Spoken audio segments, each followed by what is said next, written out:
A major winter storm slams into Utah. Right now, we're tracking a cold front moving through northern Utah. Who will see our heaviest snow rates and what you can expect for your morning drive. And I'm in the Fox 13 Big O Tire Weather Beast out on the roads, showing you where we're seeing the biggest impact. Getting ahead of this storm tonight. The snow's been coming down and isn't expected to let up. We'll have more on the changes and delays happening here at the U in schools statewide. We have live team coverage. Fox 13 News at 9 starts right now. Good evening, everyone. The storm we've been anticipating for days now is here, and Mother Nature is delivering. We have seen plenty of your videos coming into the Utah Weather Authority Facebook group as the snow continues to fall. This is a live look at the northbound lanes of I-15 at 350 South in Clearfield. You can see the plows moving by right now. The Utah Highway Patrol says they've responded to almost 100 crashes as of just before 8 o'clock this evening. We have live team coverage for you tonight.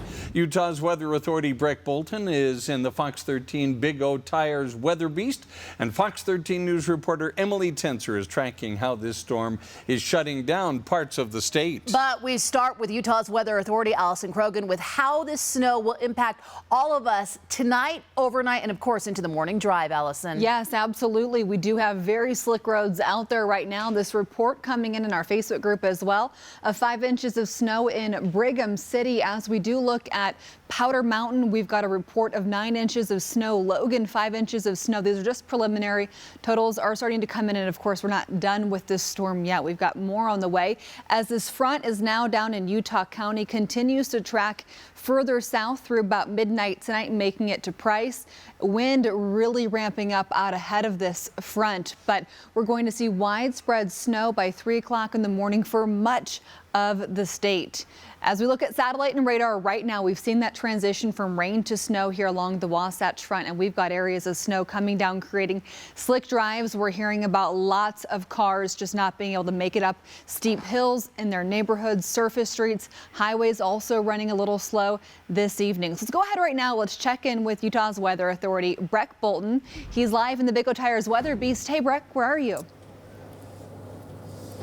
Well, right now we're here along I-215 heading eastward, just about to make the bend around 6200 South, and we'll be tracking northward. Let me just show you what we're seeing right now. Snow is falling, and we have snow-packed roads. We knew this was going to be an issue, of course, moving through the evening commute, but then overnight, this is what will continue on. So snow will continue to pile up, and this means we're lining up for tomorrow with some big issues for your morning commute. Now, we've been seeing snowplow crews out here as they've been trying to clear off, in full force. We're just seeing that snowplow crew now heading westward as they've been trying to clear lanes as best as possible, but getting 1 or 2 lanes, not entirely clearing out the freeway lanes, but they're doing their best. They're going to be overtime here tonight, trying to help things, especially as we get prepared for tomorrow, as the snow does continue on. You mentioned, Allison, we're seeing, valley accumulations anywhere from 2 upwards of 5 inches. I just got a call from a friend up in Liberty.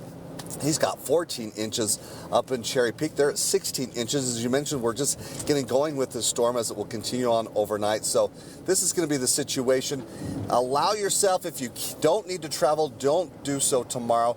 If you do, be cautious out there. Give yourself plenty of time and give those snowplow crews plenty of extra room so they can get the job done. We appreciate what they do for them. So I'm going to send it back to you guys. We'll keep going here in the next hour or so, and we'll try and move a little bit further northward and see what's going on there. All right, Fox 13 Weather Authority, Breck Bolton. Take a look at this. If you have plans to fly out tomorrow, you want to pay attention here. Crews are busy right now at Salt Lake International Airport. They are trying to remove the snow that has fallen in the past few hours to clear the runways and the taxiways. Salt Lake International has a reputation of being able to stay open when many other airports do not stay open because of the weather.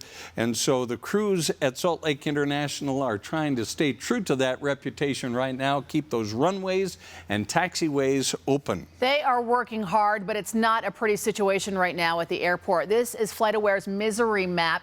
This is what is happening in real time. You see Salt Lake City there on the map? About 50% of our flights right now are delayed or canceled. So if you are flying out, make sure you check with your airline before you head to the airport. There could be some significant impacts, all because of the latest winter storm. Now we continue our team coverage with Fox 13 News reporter Emily Tenser. Emily is live at the University of Utah tonight, where students tell her a lot of their classes have already switched to online classes tomorrow. Emily, are some classes still planning on being in person? It looks not so pretty there right now. Yeah, Kelly, Bob, it is a ghost town right now. No one is out, but some classes still might be happening tomorrow. Remember, it's also midterm season here at the U, so it was quite a shock to all those students who have been holed up in the library these last few hours. Commuting across campus in the snow comes with the territory of being a college student in Utah. Still, walking in this weather isn't pleasant. It was unexpected, and it's super white outside, and I don't know how I'm going to get home now. Before the snow even hit Tuesday, the U tweeted out that classes should move online and remote work is encouraged. If the students are coming to campus in the morning from afar, we don't want them traveling unsafe highways or even surface streets. The U hopes by having less cars on campus, that gives snowplows more room to clear roads. I will say it's fairly rare to do this. It's a big university. We can't close healthcare.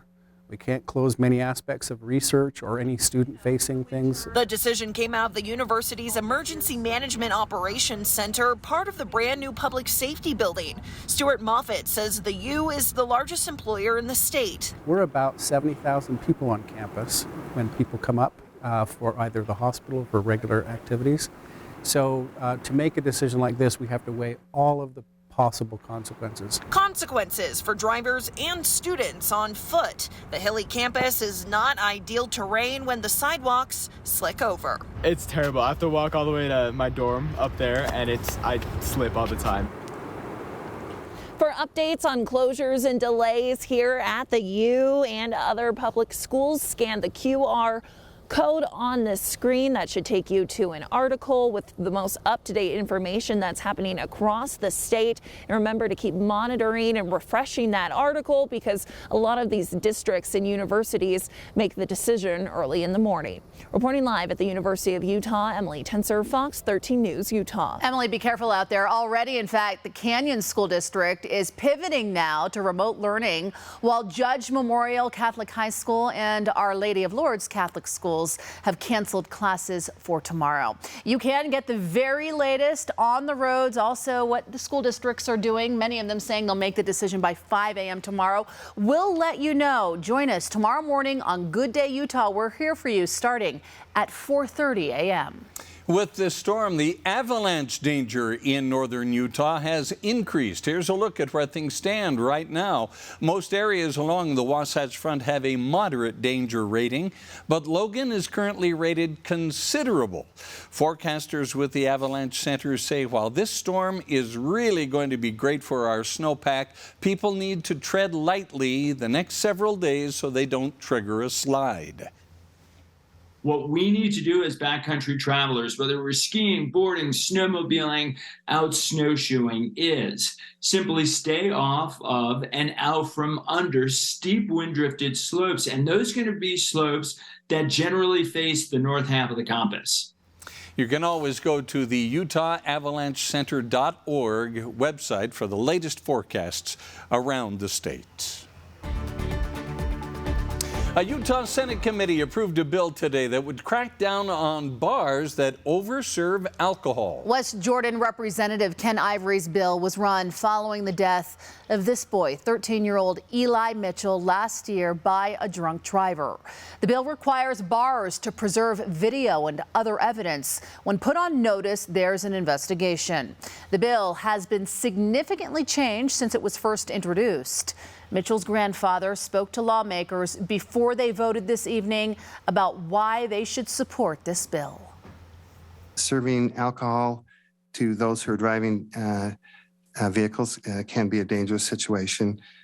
Those who aren't compliant should be held accountable, just like adherence is expected of other laws.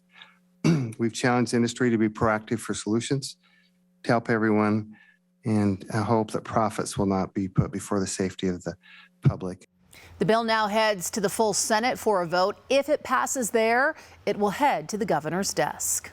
The Utah legislature is being asked to approve a $5 million settlement with the family of University of Utah student Zhifeng Dong. She was killed in 2022 from a drug overdose at a Salt Lake City motel.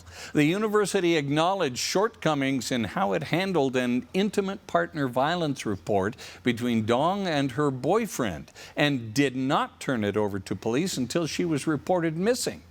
Because the lawsuit settlement costs more than $1 million taxpayer dollars, the legislature must approve it. Listen to this. Governor Spencer Cox has signed a pair of bills on a future Winter Olympics.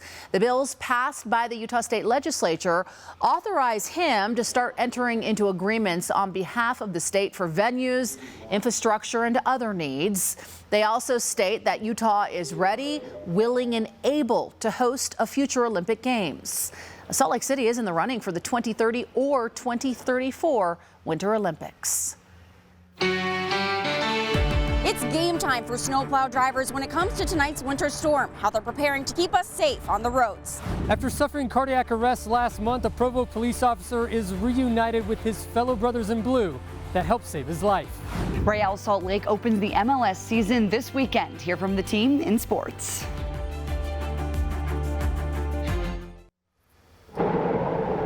Hi, welcome back. I wanted to give you an idea of what surface streets look like right now. This is in Sandy, 1300 East at 114th South.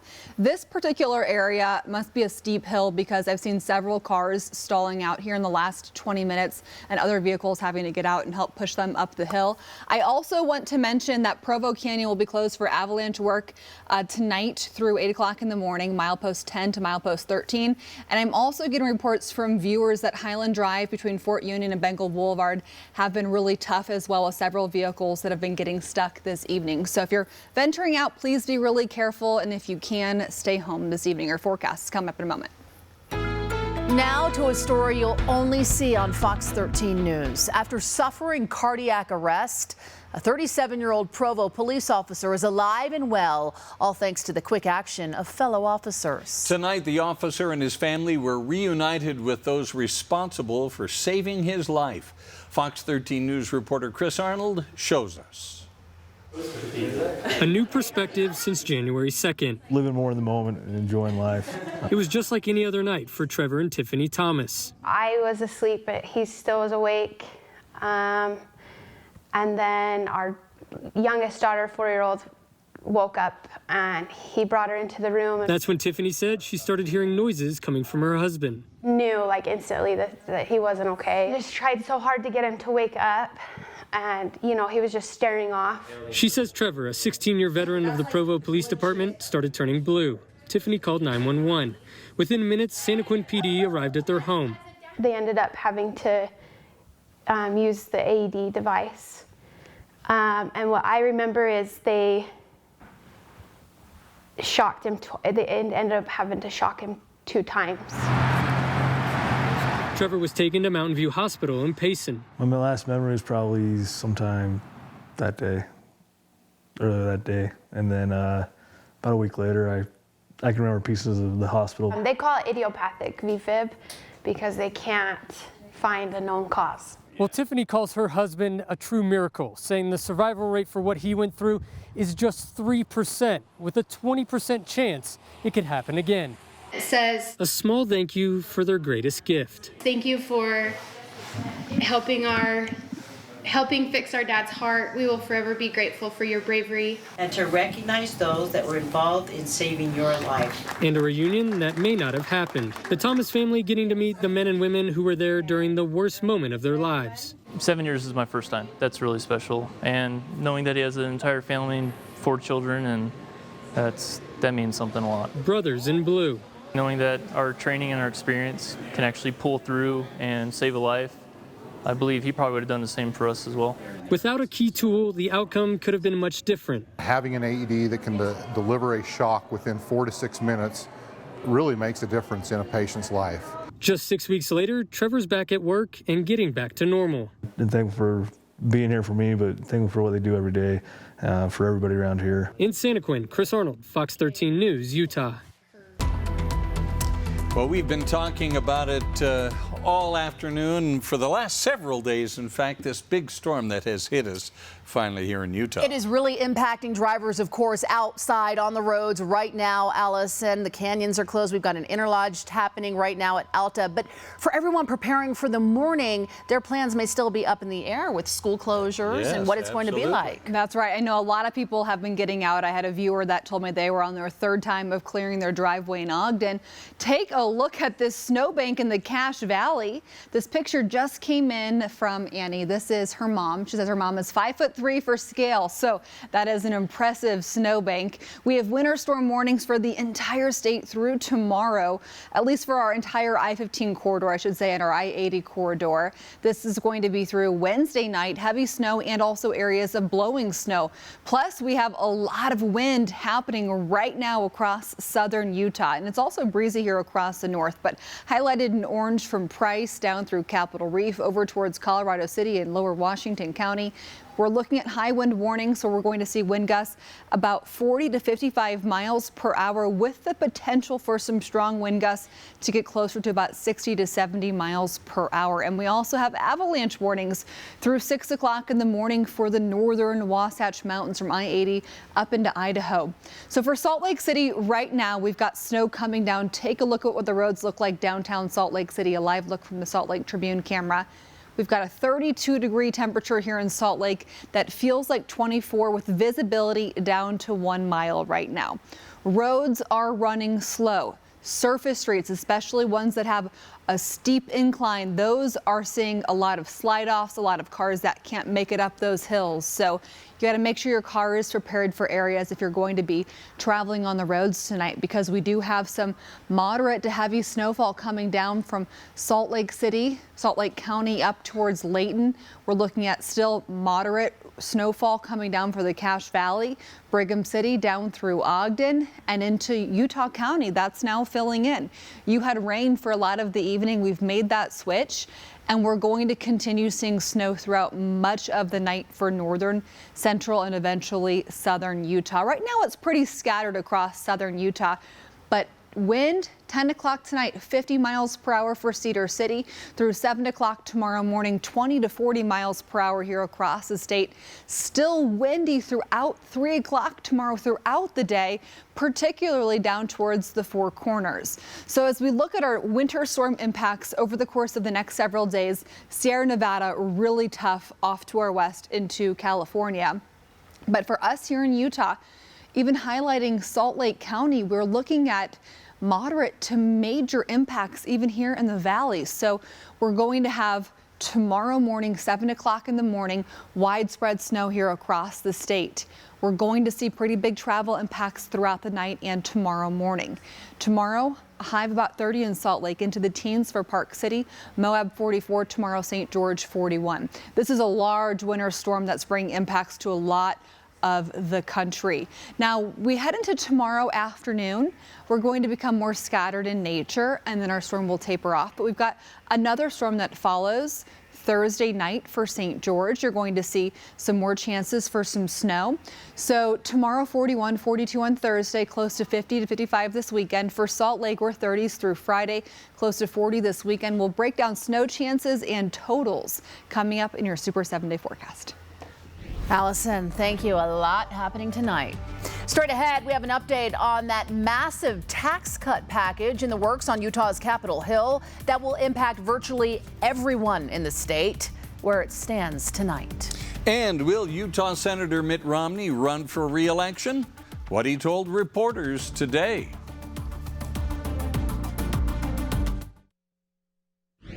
Well, I hope you're staying warm and, more importantly, safe tonight, everyone. Utah's Weather Authority, Brick Bolton, tracking winter weather throughout the state right now. Here's a live look from the Big O Tires Weather Beast. It is currently driving along Foothill Drive near the University of Utah.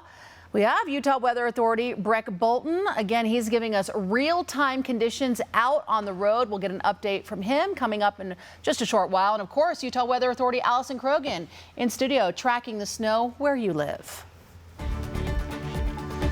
Utah House and Senate Republican leaders announced the latest revenue numbers for the state today. That's what sets the state budget and helps determine any tax cuts you may get this year. The numbers are relatively flat. Utah has about $817 million in one-time money and $410 million in ongoing funds. While lawmakers deliberate which programs and causes to spend that money on, they passed an income tax cut today that gives the average Utah family about $200 more a year and goes up the more you make.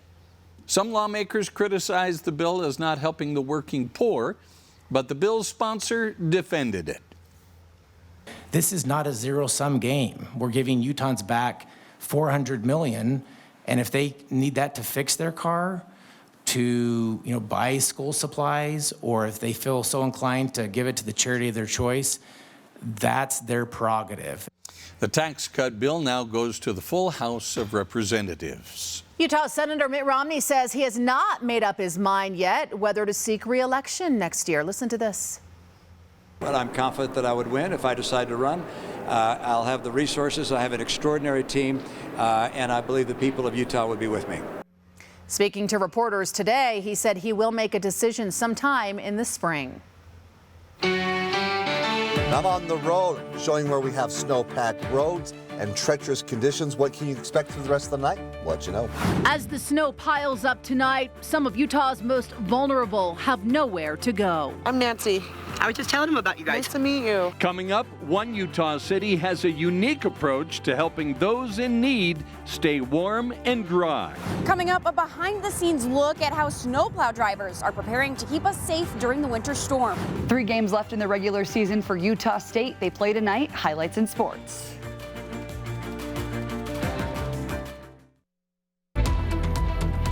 If you are just joining us, welcome to Fox 13 News at 9. We're in the thick of a major winter storm happening all over the state of Utah right now. This is a live look at Park City at SR 224 at Kearns Boulevard. You can see plenty of snow has fallen there, and a lot more is coming. Let's check back in with Utah's Weather Authority, Breck Bolton, live in the Big O Tires Weather Beast. Breck, you got to tell us where you are and how the roads are looking right now. It's a little deceiving when you flip that camera. Sometimes it looks like the Weather Beast is going a lot faster than what it actually is. What are the speeds on the side roads and the freeways right now?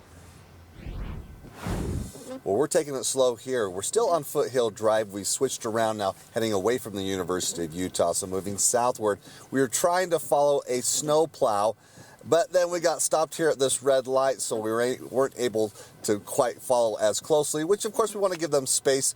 What we're finding though with the snowplow crews, as we were on the freeways, we saw the crews kind of in full force. They come in as a team where they have maybe 2 or 3 plows and able to clear off in one direction all the freeway. But then you come down to some of the streets where it's a pecking order. Freeways first, then it's the roads that feed into the freeways, then it's the side streets, where on the side streets the snowplows might be able to get one lane and they push the snow to one side over to the other lane, which that's what we're doing right now. We're tracking through that snow. As you can see, it's snow packed, it's snow cover, the lane to the left cleared out there. So that's something you have to be careful of.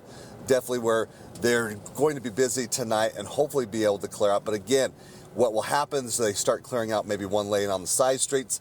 The neighborhood streets, that is going to take some time. So you will be waking up to some roads that are going to be snow packed, that are going to be slushy. It's definitely going to be a concern. So give yourself plenty of extra time. And we mentioned the restrictions up in the canyons, but maybe also take some self restrictions. Don't go to work if you don't need to, or maybe delay those appointments until a little bit later on, until they've given that time for these clothes to clear out. So we'll keep an eye on this. Be careful on the roads, and it's going to be tough here for the next day or so. Yeah, consider some planning and just be smart about your travels. Yeah, it makes sense. It makes sense. Winter storms bring fear to our most vulnerable, who might not be able to find a warm and dry place to stay. But the city of Ogden has a unique approach to helping its unsheltered population during inclement weather. Fox 13 News reporter Jenna Bree continues our team coverage tonight. Do you guys need any hand warmers or anything like that? Nancy Gregg spends every day with people on Ogden's streets. I'm Nancy. I was just telling him about you guys. Nice to meet you. Giving back to a community that she once belonged to. I am formerly homeless, and that's really my basis of why I wanted to start doing this type of position. Ogden's homeless outreach is embedded in law enforcement, which is unlike any other Utah city. Are we doing things better than other police agencies and emergency management departments in Utah? I'm going to have to say yes when it comes to the unsheltered population. Getting out ahead of a storm and guiding people to the shelters is a tough task. The hardest part with this is just finding those individuals because some of the unsheltered don't want to be found. Greg says she will never forget the feeling of being on the streets on the coldest, wettest winter days and nights.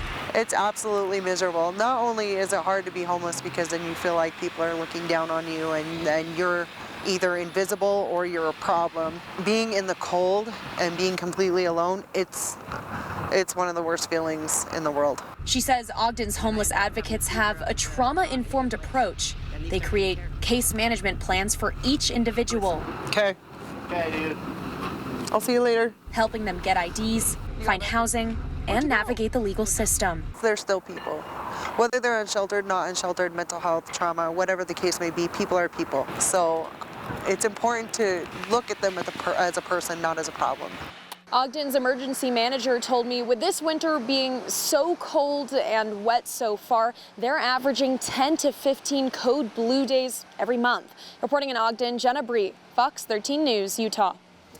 Right now, it's crunch time for snowplow drivers. Their job is to help people get home safely during the dangerous weather. Oh, they do a good job. They're hard at work. We rely on them so much. Fox 13 News reporter Lucy Nelson checked in with UDOT to see how they spent today preparing.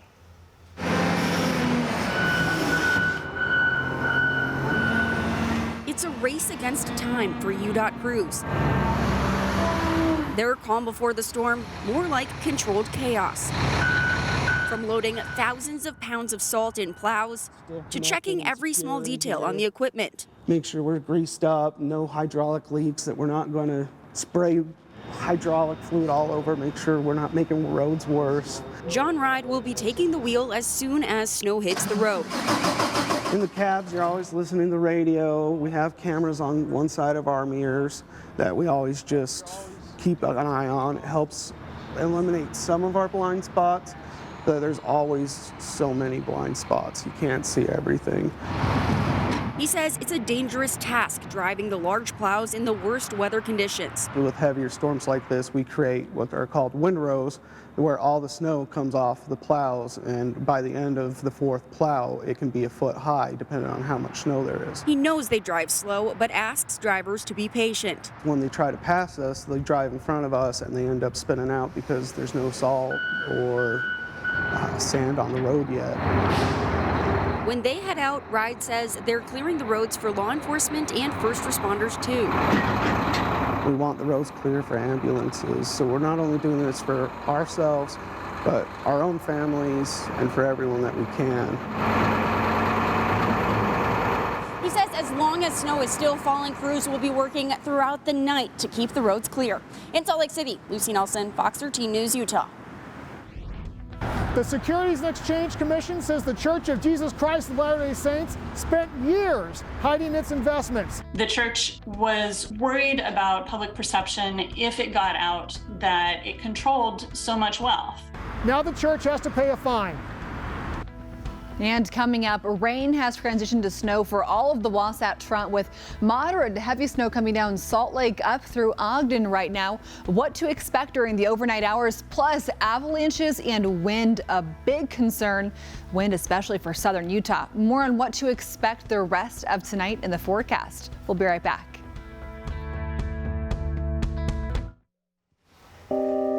The Church of Jesus Christ of Latter-day Saints and its investment arm will pay a fine of $5 million for failing to disclose investment holdings for years. The Securities and Exchange Commission announced the settlement today. Fox 13 News investigative reporter Nate Carlisle has been following the investigation into church finances.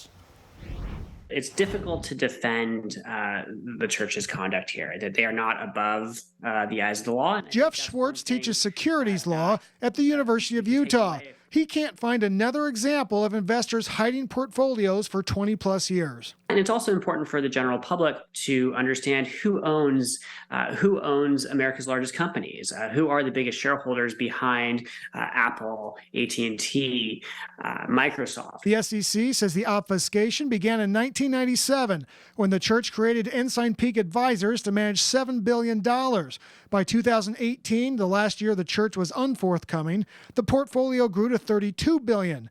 Ensign Peak had 13 shell companies to keep the assets. I think many active Mormons probably don't care. So, but why should they care? I suppose because it's always good to know where your money is being spent. Ryan McKnight used to lead Truth and Transparency, a whistleblowing organization that was the first to write about the shell companies. Whether it's because we helped push them to it or some other outside force helped push them to it, I think everybody is a winner. Society is a winner. Active Mormons are a winner. The church released a statement saying, in part, the church's senior leadership received and relied upon legal counsel when it approved the use of external companies to make the filings. Ensign Peak handled the mechanics of the filing process. The church's senior leadership never prepared or filed the specific reports at issue. But the SEC charges make clear the church's first presidency approved hiding the assets. The church was concerned publicity would draw negative consequences. The church was worried about public perception if it got out that it controlled so much wealth. Quincy Newell is a religious studies professor and a Mormon historian at Hamilton College.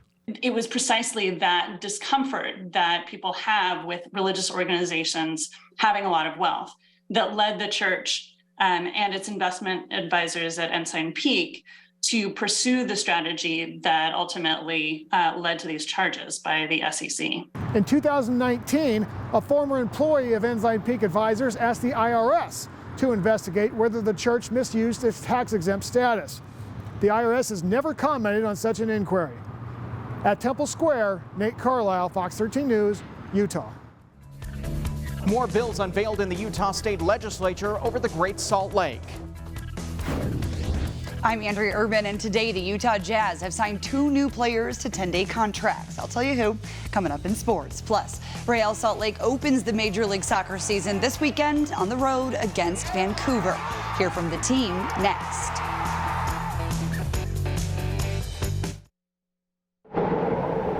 All right, take a look at your screen. This is SR 36 at Erta Way in Erta, over in Tooele County. We've got a lot of heavy snowfall coming down right now. Blowing snow is a concern for tonight. We have avalanche warnings.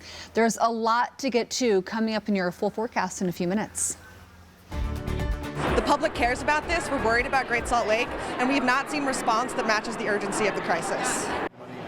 Some people on Utah's Capitol Hill are pushing for lawmakers to do more to save the Great Salt Lake. It comes as another major bill was just unveiled to try to reverse ecological declines. Fox 13 News political reporter Ben Winslow has more from Utah's Capitol Hill. Okay, so what are you all concerned about? Suzanne Lease wants to talk to her lawmakers. I'm here to talk to my representatives about my concerns for the Great Salt Lake.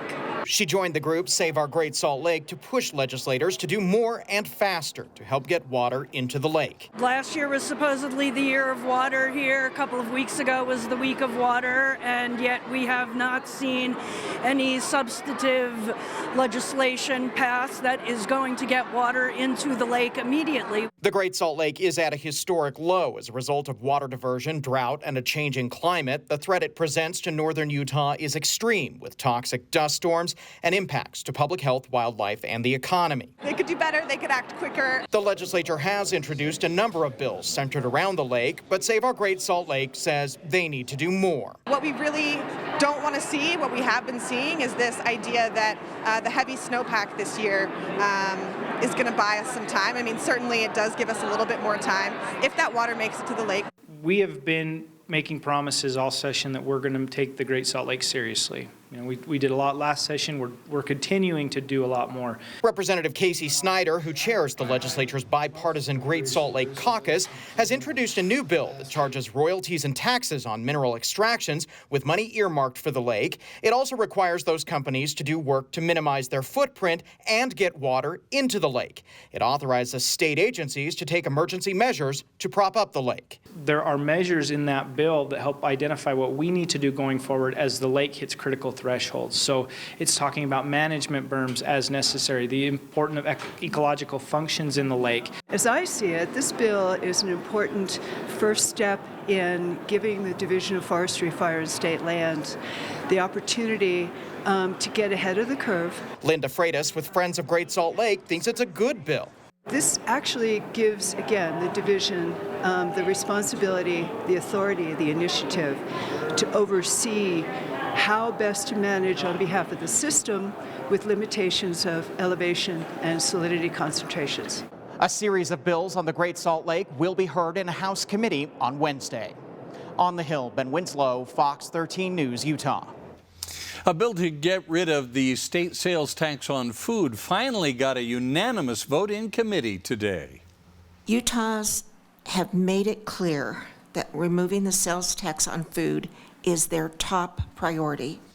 However, the tax would only be eliminated if voters approved a proposed constitutional amendment to remove the earmark on the income tax for education. Education groups say they're still negotiating with legislative leaders on this issue. If it passes the legislature, you, the voters, would get to decide on the 2024 ballot. Beers with fruity flavors will stay on grocery and convenience store shelves under a bill that passed a Senate committee today. Because of Utah's unique legal definition of beer, some products were in danger of disappearing. That did happen with some brands of hard seltzers. The annual liquor bill also frees up some more bar licenses. Changes bar license, it actually exempts 20 bar licenses from the bar license quota. We are totally out of licenses. The demographic of the state is changing, and we have put money in this year's budget to do a study where we will go across the country to other states that deal with control alcohol, as we do in Utah, and we will look at how they come up with established quotas on their bars. Utah has a quota of 1 bar license per 10,200 people. It's an arbitrary number. The bill now goes to the full Senate for a vote. Live look right now from the Natural History Museum. So this is right up towards the University of Utah. Just wanting to paint a picture for you of what the roads look like right now. So this is the East Bench. We've 32 degrees in Salt Lake, 30 for Ogden right now, 30 for Provo, with winter storm warnings in effect for much of the state. Everything highlighted in pink. So basically, bulk of our I-15 corridor from Washington County all the way up into Idaho, and then our I-80 corridor from Wendover through Evanston. This little blank space up in Wyoming is a blizzard warning. That is how tough the conditions have been up in Wyoming. We do have moderate to heavy snowfall from Hill Air Force Base down through Salt Lake County out towards Tooele. We just looked at the camera in Erta a few minutes ago. A lot of snow currently coming down. We have visibility that has been down to about a mile for Salt Lake City. So when you're heading out the door, if you have to be on the roads tonight, please take it slow.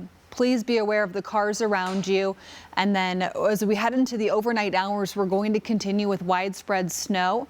And we have a lot of wind in the forecast for tonight, especially for southwest Utah. Blowing snow will be a concern. I wouldn't be surprised if we don't have some power outages, or if we do have some power outages, I would not be surprised. So keep your phone fully charged. Make sure that if you are going to be venturing out, you've got some clothing in your car in case you do get stuck somewhere, and any emergency bags that you would need by 7 o'clock tomorrow morning. This snow will have filled in for our I-15 corridor here across the state. And then throughout the day tomorrow, snow will become a little more scattered, but sticking around the entire region. Chance for snow in St. George will be widespread tomorrow. Then heading into Thursday, widely scattered, Friday, widely scattered, and then some more better chances heading into Sunday through next week. So a series of storms on the way, and honestly, we're going to keep this cold, wet pattern through at least the first week of March. For Provo, widespread snow tomorrow. Then we are much more scattered throughout the rest of this week and into next week as well. And then for St. George, your best chances for additional rain and snow tomorrow, widespread. Wednesday night, widely scattered. Thursday, widely scattered. Thursday night, scattered. Saturday night, likely. So tomorrow, Thursday night, and Saturday night, your best chances for precipitation in the St. George area. Storm totals, so including what has fallen over the last few hours and what will fall through Thursday morning, northern mountains 2 to 3 feet. We're already seeing reports of more than a foot or close to a foot at several ski resorts. Central and southern mountains 1 to 2 feet. Wasatch back 1 to 2 feet. Southwest Wyoming 10 to 18 inches, Wasatch Front 8 to 16, up to 20 inches possible for our benches. So this storm could also be measured in feet for some portions of the valleys. St. George close to 40 degrees Wednesday, Thursday, near 50 this weekend. And for the Wasatch Front, close to 30 degrees Wednesday, Thursday. Widely scattered snow on Friday, and again scattered snow Sunday into the early part of next week. The 2023 season for Real Salt Lake starts this week when they travel north of the border to play Vancouver on Saturday. Fox 13's Jeff Rainier caught up with RSL at today's training session. It's game week for RSL. After putting in 6 weeks of preseason work, this team is ready to go. Yeah, I think there's a bit of excitement floating around the locker room. We're just ready to get this campaign underway and show everything that we've been working on this preseason so far. The guys have put in a ton of work, and I think we're just ready to play a meaningful game. The excitement is there. Great preseason, beside all great results we have. And now it's only thing to keep going, and to be focused for Vancouver. It will be great to see Damir Kreilach back on the field. After scoring 16 goals in 2021, the RSL captain missed most of last season after he underwent back surgery. Finally, so happy to be back with the team, to do the sessions, and at the end of the day to be ready for the season. It's so good to have him back in the group. He brings so much positivity and quality on the ball, and we know that we can look for him whenever he's in the box, and he's going to be a threat. RSL does return plenty of talent, but they also added someone they hope will be a difference maker in the attack. After bringing in 20-year-old Colombian Andres Gomez, RSL paid a club record $3.1 million transfer fee to get him. I think once he gets in his groove, he's going to be a really exciting player to watch. Just from the couple moments that I've seen him in games, he looks sharp, he looks creative, and he wants to run at players, which is exciting. With RSL, Jeff Rainier, Fox 13 Sports, Utah. I'll be talking about the Utah Jazz in a little bit, but the Utah State Aggies are an above 500 team, and they're sitting fourth in the Mountain West with a 10-5 record. Just 3 games left in the regular season, and one of those was tonight against Wyoming. Let's head to Wyoming, where the Aggies need to finish strong. Here's a 3 from Sean Bairstow early on to keep Utah State in front, but Wyoming tied the game at the half at 33 with back-to-back threes from Xavier Dussel. And then in the second half, the Aggies were able to take matters into their own hands. Count the long-range shot from Stephen Ashworth. He led USU with 19 points, and this beautiful bounce pass inside to Z Hamada seals the deal. Utah State gets the win 65-55 over Wyoming.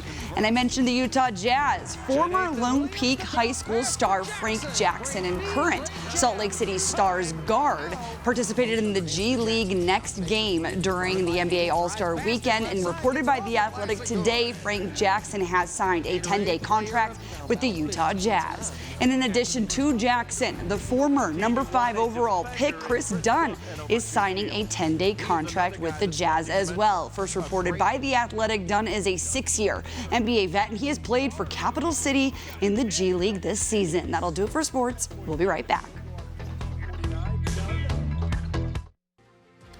Be safe out there, everyone. Your forecast again up next in QuickCast.